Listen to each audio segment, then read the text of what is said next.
Last episode, a werewolf found his place and maybe moved a little too fast in love. A new sim entered the world and immediately made things way more complicated. And a child finally uncovered the truth and changed everything, at least for her. But this week, a father refuses his own child, a ghost becomes something far more dangerous, and the next generation starts choosing chaos for themselves. Welcome back to my forever world, where every household is connected and every secret spreads eventually. And no matter how hard Sims try to run from their choices, they always come back around.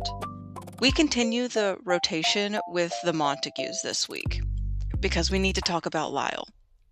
Last week, he had a casual woohoo with our new Sim, Shay Halcomb. And we ended that week with a bit of a cliffhanger. We found out that Shay was pregnant, and there's only one Sim that could be the father. So Shay calls Lyle over and tells him it's urgent. Lyle immediately assumes one thing. This man really thought it was a woohoo call. So he rushes over, tired, haunted, already dealing with way too much. And the second he walks in, something feels off because Shay is nervous. And that's not her. This is the same woman who walked into a club, picked him, and got exactly what she wanted. But now she's hesitating. And then she brings a baby into the room and tells him, "This is Cassielle, and she's yours." Lyle immediately shuts that down. Like, no hesitation. He's angry while saying there's no way, because to him, that night meant nothing. But Shay stands her ground. She tells him there is literally no one else it could be. And now he needs to step up and at least help with raising Cassiel, like at the bare minimum financially. But Lyle flat out refuses. He says the baby doesn't even look like him and he wants nothing to do with it. Then he storms out, leaving Shay to raise a baby all on her own. So, y'all be honest. Do you think he actually believes that, or is he just trying to avoid responsibility again? Because this isn't the first time he's tried to avoid taking care of a child.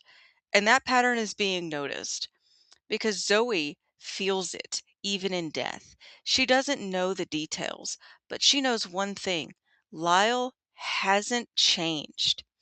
And this time, the spirit world responds.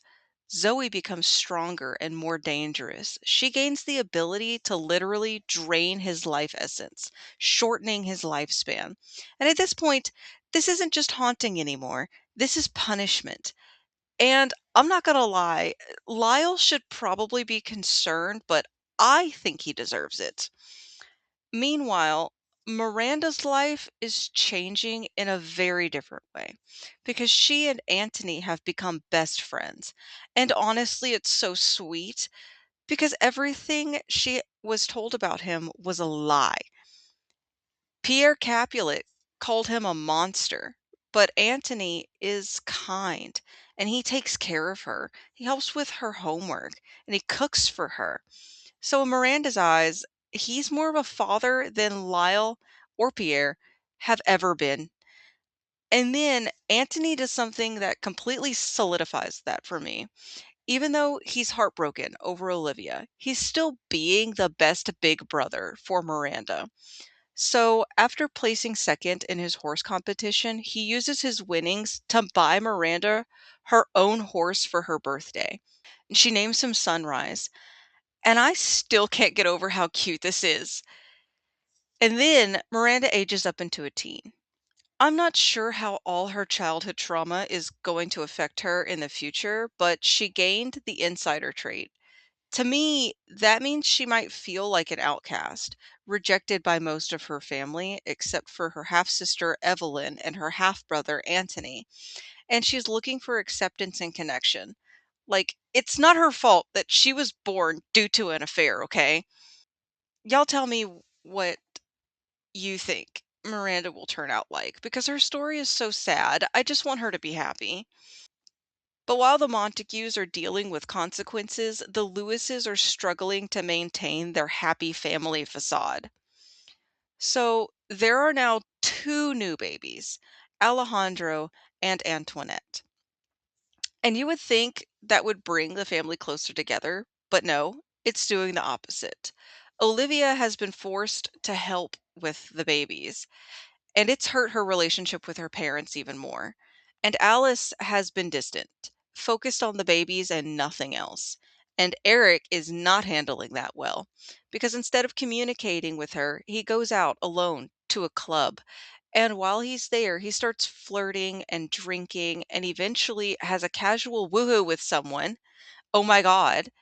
And the worst part, he does it again in the same week. And now he's basically building a second life because he gets feelings for this other woman.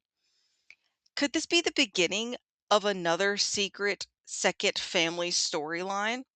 I had high hopes for Eric because the last time we played the Lewises, he was so in love with Alice, but he has betrayed me and Alice, but she just doesn't know yet. Meanwhile, Lupin and Jasper are doing their own thing. Jasper is still acting out. He got in trouble at school, got detention, and then he sneaks out to meet Alexander Goth again. He's not ready to say how he feels, but he flirts a little, and I love that for him. But I think I know why Jasper isn't ready to admit his feelings for Alexander, because Lupin is fully embracing chaos. Jasper brings someone over from school one day, and Lupin immediately wants to date her, not because he likes her, but to make Jasper jealous. His plan doesn't work, obviously, though he just doesn't know why. But he gets bored and loses interest in his new girlfriend pretty quickly. So he cheats on Harvest Fest, no less, and he gets caught. But instead of feeling guilty, he gets a sick thrill from it. So he purposely sets up a situation to get caught cheating again. He takes his side piece to the beach and invites his girlfriend there too. Then he just makes out with the other girl and his girlfriend breaks up with him. Then he just asks the other girl to be his girlfriend right in front of his now ex-girlfriend. And she says yes. Like, was she not present for what just happened in front of her? So Lupin is messy, and we might be witnessing the start of a villain arc with him.